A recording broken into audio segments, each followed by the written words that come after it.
Hello, dear children. Welcome to Superior English. This is Simi Kaur bringing forth before you the poem A Thing of Beauty by John Keats.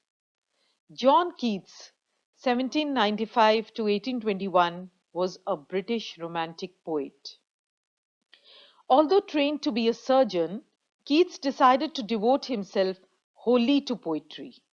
The following is an excerpt from his poem Endymion, a poetic romance. The poem is based on a Greek legend in which Endymion, a beautiful young shepherd and poet who lived on Mount Latmus, had a vision of Cynthia, the moon goddess. The enchanted youth resolved to seek her out, and so wandered away through the forest and down under the sea. So, before going into the loveliness of the poem, let us do some warming up. Every day, we find the newspaper laden with scary, creepy news stories. And we wonder, why has man become so aggressive, so hostile, so brutal? And when we look around us, we find that we are surrounded by colossal, massive multi-storied buildings in the midst of maddening crowd far, far away from the cozy lap of nature. Do you know from where does this hostility and aggressiveness come from? This behavioral disorder is the result of being away from nature, from our source, from our origin, from Mother Earth. Today, we have a disorder which is called nature deficit disorder. A child suffers from this disorder, which is a result of child's obsession with gadgets and internet and of losing complete touch with nature. So, children, stimulate your mental and imaginative abilities to dive into the beauties and mysteries of nature with John Keats in his poem, A Thing of Beauty. Here we go with the lines of the poem. The first stanza. A thing of beauty is a joy forever. A thing of beauty is a joy forever. Its loveliness increases. It will never pass into nothingness, but will keep a bower quiet for us and a sleep full of sweet dreams and health and quiet breathing. Explanation. Anything beautiful, whether it is a beautiful face, a beautiful heart, beautiful words, beautiful gestures, a beautiful act, or majestic scenic beauty, always give us pleasure and joy, and this joy does not fade away. But over a passage of time, its loveliness, its charm, its fascination will increase instead of fading out or becoming insignificant. This thing of beauty will keep a bower, that is a pleasant, shady place for us. Bower is a pleasant, shady place. How will this thing of beauty keep a quiet bower for us, children? In this poem, John Keats primarily speaks about nature and bountiful beauties of nature. These beautiful bounties of nature, be it the majestic trees, the sun, the moon, the splendid streams, all of them captivate our mind and spirit, and we experience some rare and exquisite moments in their company as they fill our mind with peace and tranquility. So, these beautiful, peaceful, and tranquil moments serve as a quiet bower or a pleasant, shady place for us, which provide us a shade not only from the blazing sun or torrential rain, but also from the ugly side of life.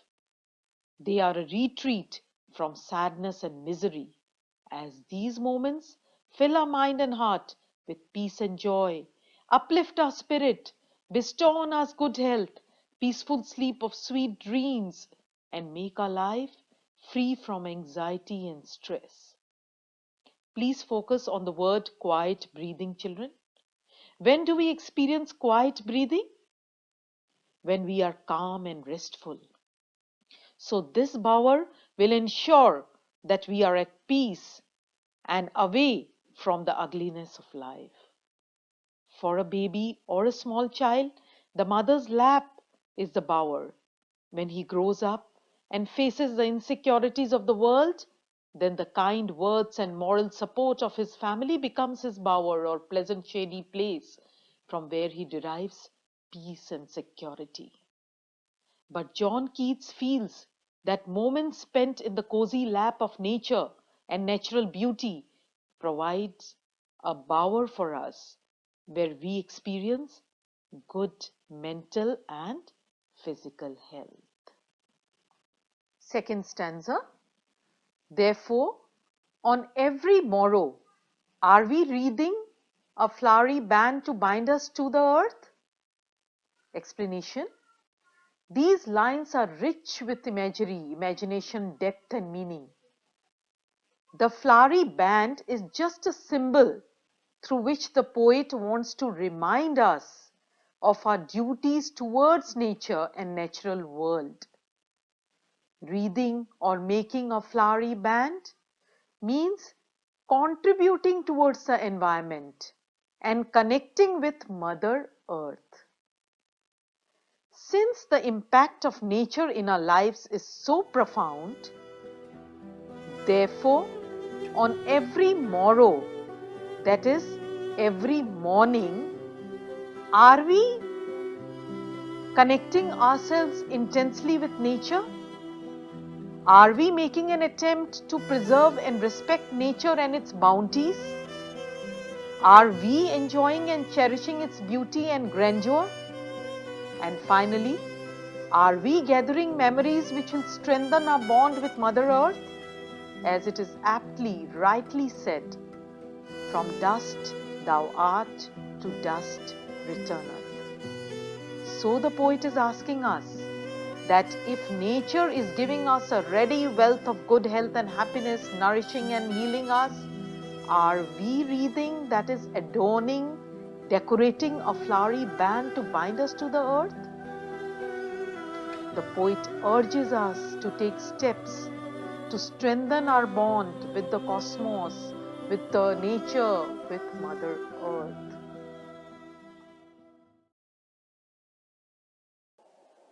In this poem, children, you will notice certain words which are contracted or shortened, which we term as poetic contraction.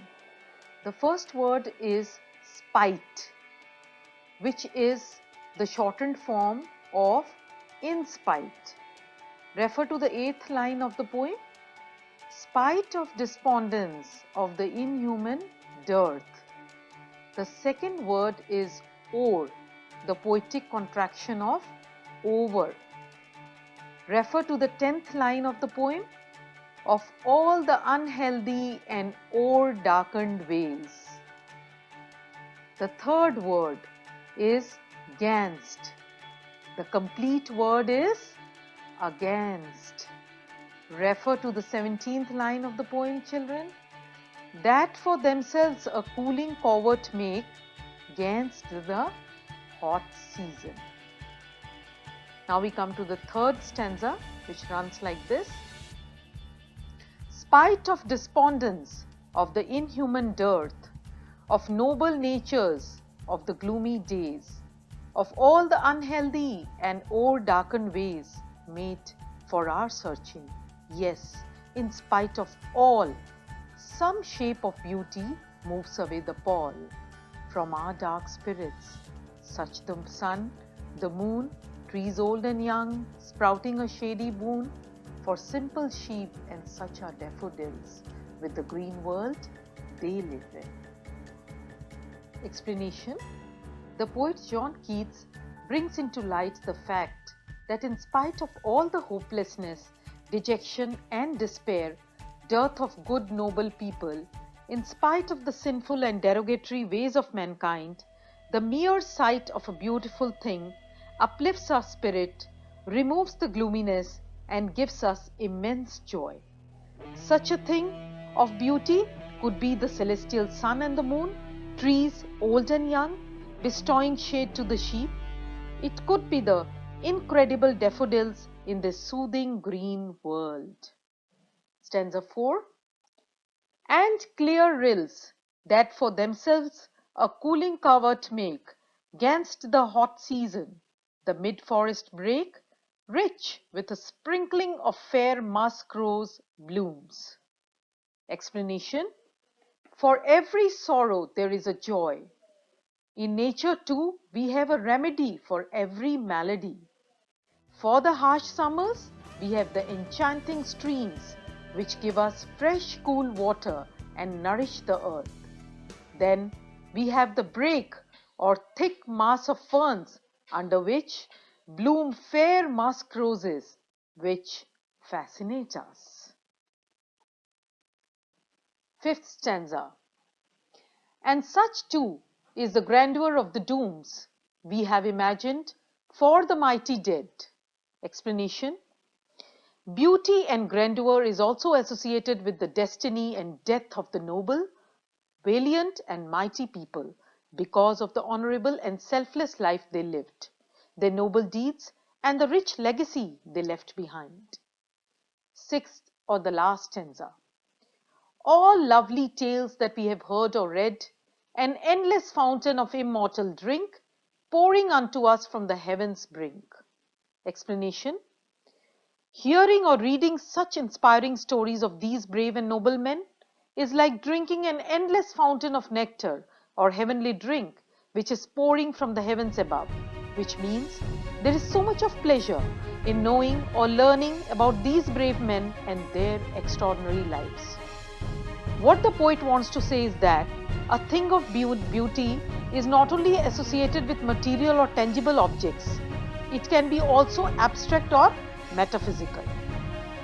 A thing of beauty can also be courage, greatness, bravery, or grandeur. So the stories of great men who have immortalized themselves by the noble deeds can also be a thing of beauty. Now we shall discuss some questions and answers from the examination point of view.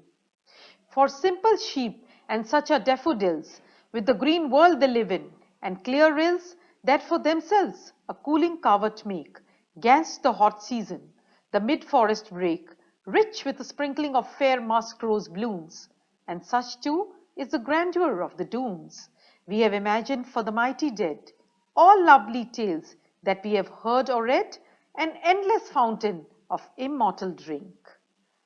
A. The first question. List some beautiful things the poet has mentioned. Answer. Some beautiful things that the poet has mentioned are the sun and the moon, trees old and young, the simple sheep, the majestic daffodils, the clear rills, the brake, the musk roses, and the legacy of the noble and mighty men. B. How are the mighty dead immortalized? Now all the four questions contain 1 mark. How are the mighty dead immortalized? The mighty dead are immortalized through their brave and noble deeds and the rich legacy they have left behind. C. Comment on the concluding lines of the poem. Concluding lines means the last 3 lines of the poem.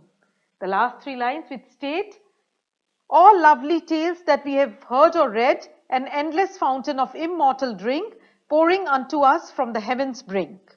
So the answer is, hearing or reading the inspiring stories of the great and valiant men is like drinking nectar.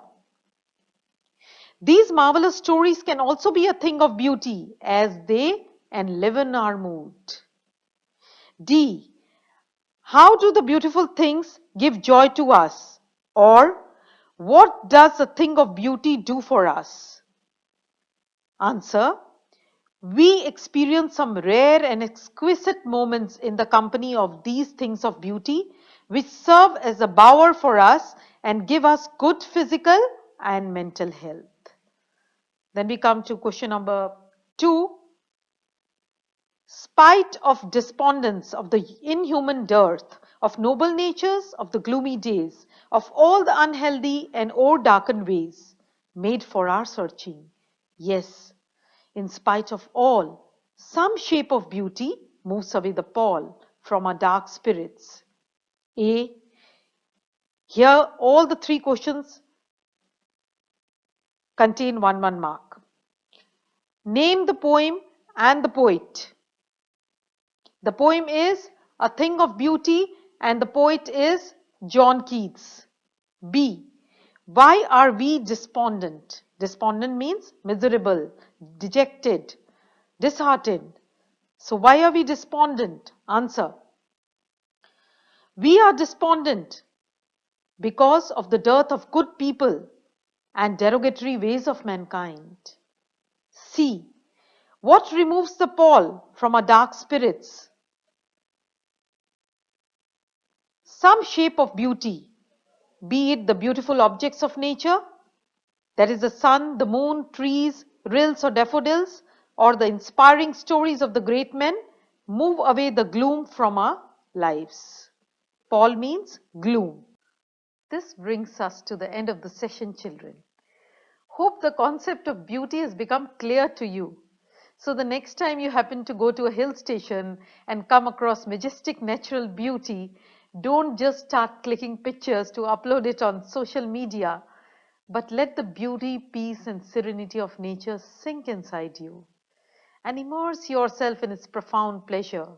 And of course, do give me the pleasure of liking and commenting on the video and subscribing my channel, Superior English. Thank you.